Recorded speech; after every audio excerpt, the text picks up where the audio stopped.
कार्य है और हम व्हाट्सएप पढ़ेंगे तो एक तो इंफॉर्मेशन सच्ची नहीं होती है, घुमी घुमाई होती है। तो ये सच अगर लोगों तक पहुंचाओगे तो लोगों को मालूम पड़ेगा। तो सच अगर पहुंचाएंगे तो लोग जुड़ेंगे, झूठ फैलाएंगे तो लोग नफरत करेंगे। तो ये अगर सही कार्रवाई तो आप पढ़िए। ये जो बुद्ध विहार है यहाँ पे हर संडे धम्म वर्ग चलता है। बाबा साहब की वो महापुरुषों की भी की यहाँ पे स्टडी चलती है। हम आप सबसे विनती करेंगे कि आप सब लोग एक स्टडी सर्कल चालू कीजिए, अभ्यास वर्ग चालू कीजिए, जिसमें आप हर हफ्ते में एक बार मिले, बुक पढ़े और उसको समझ के आगे बढ़े। जय भीम, जय भीम।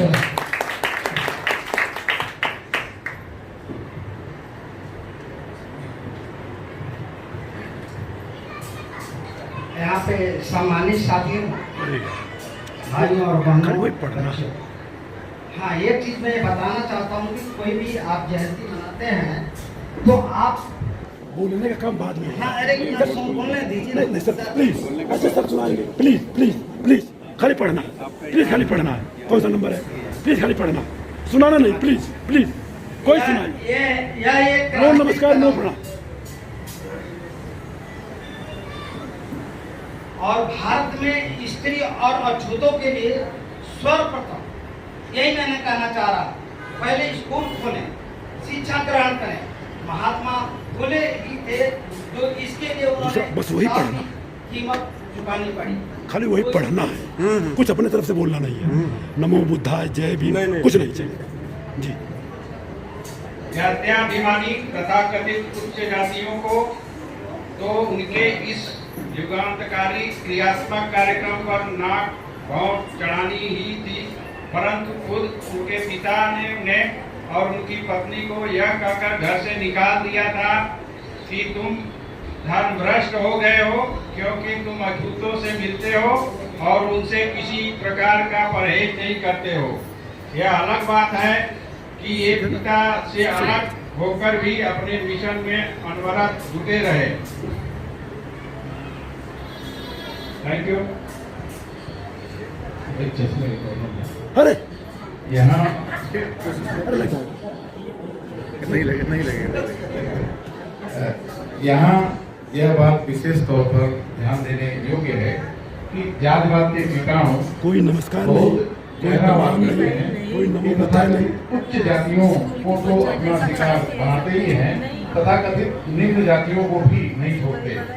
यही कारण है कि माली जाति के पिता ने खुद शूद्र होते हुए भी अपने पुत्र को इसलिए घर से निकाल दिया कि वह उससे नीची जाति के लोगों, अछूतों के साथ समानता का व्यवहार करता था।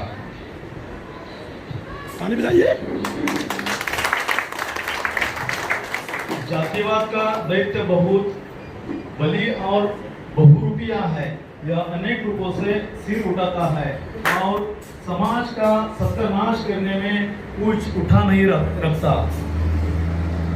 महात्मा फुले न केवल जातिवाद के कारण अन्याय का शिकार बनाए गए लोगों के लिए लड़े, बल्कि उन्होंने आर्थिक शोषण का शिकार बनाए गए लोगों को भी मुक्ति दिलाने के दिशा के भरसक यत्न किए। उन्होंने मुंबई के मिल मजदूरों को संगठित करके उनकी समस्याओं को हल करने की कोशिश की।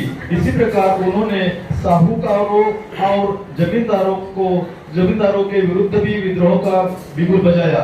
वे हल चलाने वाले को ही किसान और जमीन मालिक मानते थे, न कि गरीब और मेहनत कश किसान की खून पसीने की कमाई पर ऐश करने वाले जमींदारों को।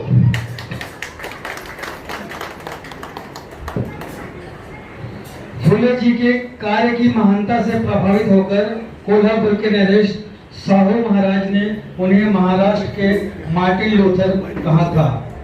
तो बड़ौदा नरेश सयाजी गायकवाड़ ने भारत के बुकर टी वॉशिंगटन कहा था। मुंबई की जनता ने समारोह पूर्वक अभिव्यक्त की। अपने आंदोलन को योजनाबद्ध ढंग से चलाने के उद्देश्य से महात्मा फुले ने 1873 में सत्य शोधक समाज की स्थापना की। थी, जिसमें मुख्य उद्देश्य थे एकेश्वरवाद, पुरोहितवाद का विरोध, किसी भी ग्रंथ को प्रमाणभूत न मानना, मूर्ति पूजा, तीर्थ यात्रा का निषेध, मानव जाति की समानता, बंधुता और स्वतंत्रता। इस समाज का संदेश महाराष्ट्र के कोने कोने में पहुंचा, जिससे पिछड़े वर्गों में नवीन चेतना का उदय हुआ और अस्पृश्य निवारण आंदोलन की शुरुआत हुई। एक बात मैं कहूंगा, सत्य शोधक समाज का मतलब होता है सत्य को जानना, सत्य को समझना, आडंबर को छोड़ देना। वही बुद्ध ने जो कहा था, अपदीपो अत्तदीपो भव, वही जो अंबेडकर जी ने कहा था, शिक्षित बनो, संगठित बनो। शिक्षा आएगी तो ही दिमाग की बत्ती खुलेगी। संक्षेप में हम कह सकते हैं कि महाराष्ट्र में नारी शिक्षा, अस्पृश्यता निवारण आंदोलन, किसान मजदूर जागृति और ब्राह्मणेतर आंदोलन, इन सबके जन्मदाता महात्मा फुले थे।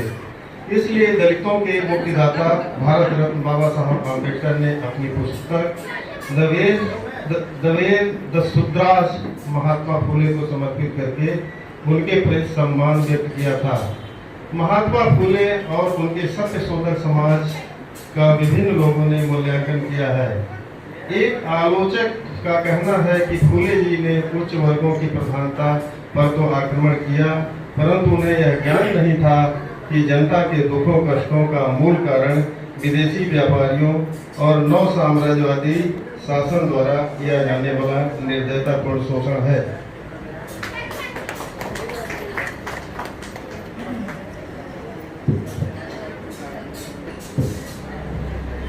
श्री कुबेर का महात्मा फुले पर किया गया आक्षेप तथ्यों पर आधारित सही विश्लेषण का परिणाम प्रतीत नहीं होता, क्योंकि विदेशी व्यापारियों और नौ साम्राज्यवासी शासन के चले जाने के बावजूद आम जनता की स्थिति में पिछले 43-44 वर्षों में से कोई उल्लेखनीय सुधार नहीं हुआ है।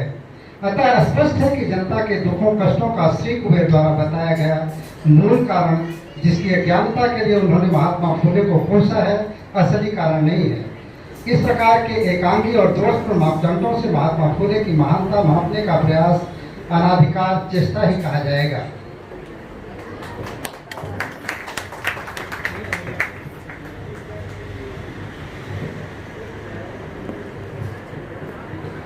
बाबा साहेब अम्बेडकर ने महात्मा फुले की महानता का मूल्यांकन करते हुए लिखा है कि उनके परवर्ती अनुयायियों ने उनके दर्शन को आत्मसात करने में भयंकर भूले की।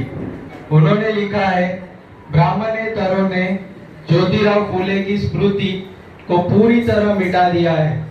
इतना ही नहीं, इस वर्ग ने फुले जी के दर्शन को बहुत बेशर्मी से धोखा दिया है।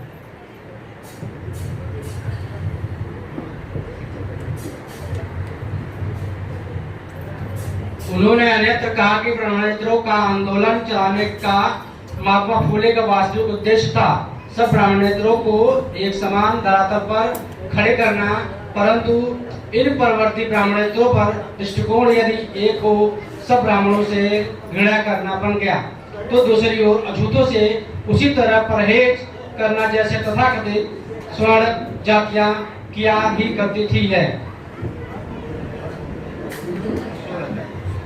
शिक्षा सर हमको प्रश्न करना सिखाती है, तर्क करना सिखाती है, इसीलिए शायद मौर्य सर हम लोगों से पढ़ाने या पढ़वाने का कार्य कर रहे हैं। इनको बहुत बहुत साधुवाद, धन्यवाद। इस प्रकार के भ्रांत दृष्टिकोण को त्यागना नितांत आवश्यकता है। ऐसा करना न केवल देश की वर्तमान परिस्थितियों के मद्देनजर रखते हुए अनिवार्य है, बल्कि महात्मा फुले के मिशन के प्रति ईमानदारी हेतु ईमानदारी से किया गया लघुत्तम प्रयास भी जातीय दृश्य चेतना की चिंता सिद्ध हो सकता है, और वही उनके प्रति हमारी सच्ची श्रद्धांजलि होगी।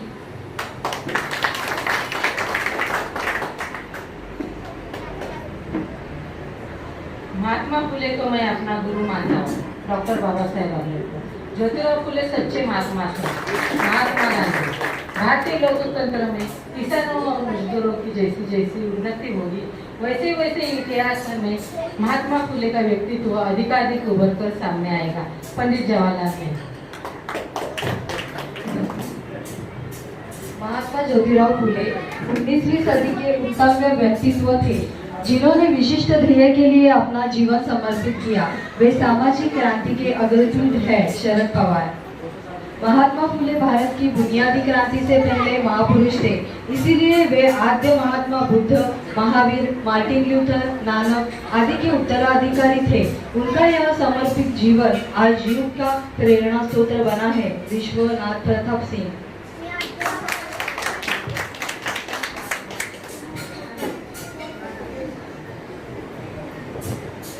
समता दृष्टि, सामाजिक जनतंत्र और धर्मनिरपेक्षता तथा सर्वधर्म समभाव का मूल स्रोत महात्मा ज्योतिराव फुले जी के दार्शनिक चिंतन में ही है। सदा कराड़े। यह कहने में कोई आपत्ति नहीं है कि फुले जी का ब्राह्मण धर्म ग्रंथ पर किया हुआ हमला अचूक था। फुले जी द्वारा बताया गया सत्य मनुष्य के 1000 वर्षों के परिश्रम से अर्जित संस्कृति एवं ध्यान का सार है। लक्ष्मण शास्त्री जोशी।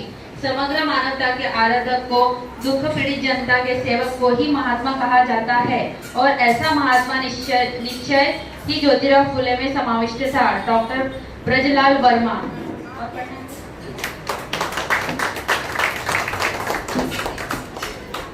गलत भाषा साफ नहीं दे रहा है। आपको बता दूं, ये किताब सड़ रहा है और जो ये हिंदी है, हिंदी वहां पर सारी किताबें इंग्लिश या तो मराठी में मिलेगा, हिंदी में एक नहीं है। हिंदी में कोई किताब है, किताब का नाम है महात्मा फुले साहित्य और विचार। अच्छा ये बताइए, अगर ये सड़ रहा है तो किसका कसूर है? लोग फूल माला लेके जा रहे हैं 250-300 का। कहीं मौर्य जी का बर्थडे है, कुछ लोग मेरे शर्ट का साइज क्या लगता है। अगर ये लोग न होते तो हमारे आपके बदन पर शर्ट पैंट होता क्या? 20,000 बुक सड़ रहा है। मैंने लाया वहां जाके, खाली 12 किताबें ना 12 बड़ी बड़ी भाषण, 1-1 घंटा भाषण। कोई आएगा उसका 40 मिनट मेरे को मांगता। क्यों मांगता? भारत सरकार द्वारा मान्यता प्राप्त किताब है। बीच चट्टी चौराहे पे जाके पढ़ सकते हैं आप, अगर आपके अंदर हिम्मत है तो। यहाँ तो हमारे लोग हैं, ज्योतिबा फुले, सावित्रीबाई फुले का नाम लेने में उनको शर्म लगती है। ऐसे लोगों को चुल्लू भर पानी में डूब के मर जाना चाहिए, मर जाना चाहिए। और ना तो रिश्तेदारी जाएंगे 3 किलो 4 किलो मिठाई, सेब, संतरा, मुसद्दू, और जाएंगे दाल भात खाएंगे, ठरिया खाए। जय राम जी की हो गया, बुद्ध की बात नहीं, सावित्रीबाई फुले और ज्योतिबा फुले की बात नहीं हुई। गारंटी अवतारों के साथ बोलता हूँ, 1000 लोगों में 1 लोगों को पता नहीं है भारत की प्रथम शिक्षिका महिला कौन, किसकी कमी है।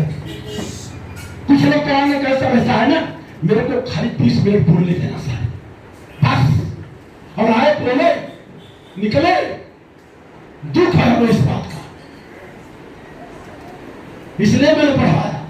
और मैं दावे के साथ दावे के साथ पूरे भारत में 20 लाख लोगों के पास जाएंगे, 1 जन के पास बुक नहीं मिलेगी। भारत सरकार द्वारा मान्यता प्राप्त है। गुलामगिरी किताब बंद करवा दिया गया। क्यों? हमारे लोग पढ़ते नहीं है, खाली व्हाट्सएप चलाते हैं। अब किताब लेने की बात, भीम डायरी लाया हूं, कोई बोला यार तो महंगा तो रहेगा ना, भीम डायरी है। बहुत सारी बातें हैं, कहना कम है, लेकिन आप लोग बता दो। हाँ बिल्कुल बिल्कुल बिल्कुल बिल्कुल बोलना नहीं सर, प्लीज बिल्कुल नहीं बोलना है, बिल्कुल बात नहीं करना है। आपको पढ़ना है, 4 किताब लेके जाइए और 4000 किताब का पैसा दीजिए, मैं घर पे पहुंचाऊंगा। लेकिन कंडीशन होगा, फटा हुआ किताब होगा। 20,000 किताब पत्र बिकेगा नहीं, दूसरी किताब आएगी नहीं, और जब आएगी नहीं तो जो किताब फुले, सावित्रीबाई मिट्टी में मिल जाएंगे। बात करना दरअसल क्या बताऊं मैं, बड़ी बड़ी भाषा बिल्कुल नहीं चलेगा। ये जन्मदिन तो खाली बहाना है, हमें आपको जगाना है बस।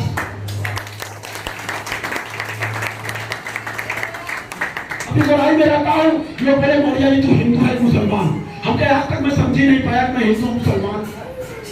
और क्या कर रखा है ये इनके यहाँ गया था IAS पीस के अंदर किताबी तरह का सामान्य ज्ञान दिखाए।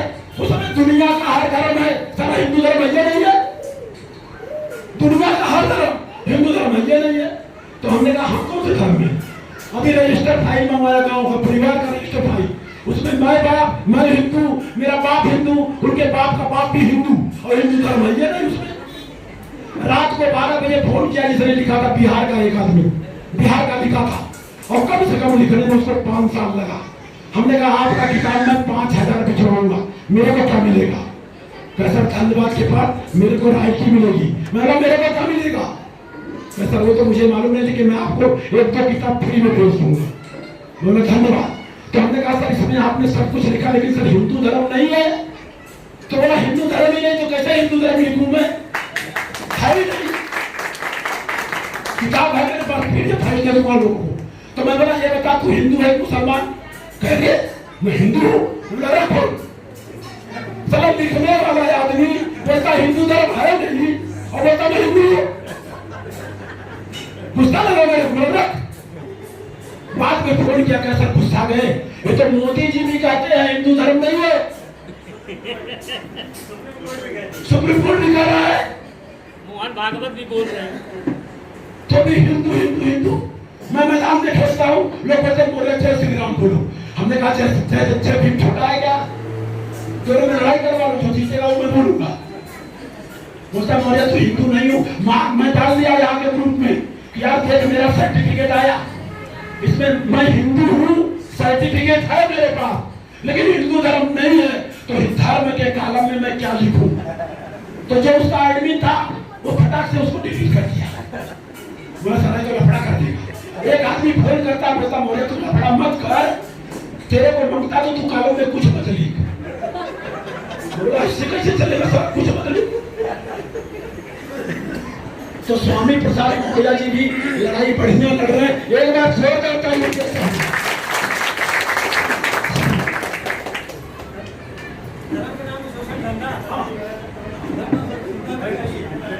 बहुत बहुत धन्यवाद आप सभी सम्मानित साथियों के स्वागत के बाद आप अपना स्थान ग्रहण करेंगे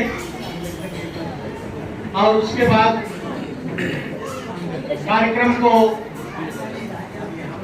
कि आपके प्रति हमारी भावना का कुछ प्रतीक आज के दिन के तौर पर देना चाहिए। मैं विनती करूंगा सभी हमारे जो दीदी है, भाई है, जिन्होंने आपके लिए कुछ प्रतीक लाया है, प्रेम का प्रतीक, वो आपको आज देंगे। प्लीज सजीव साहब प्लीज सामने पड़े क्यों प्लीज कम फॉरवर्ड। मायाताई, पूजाताई, विजयताई,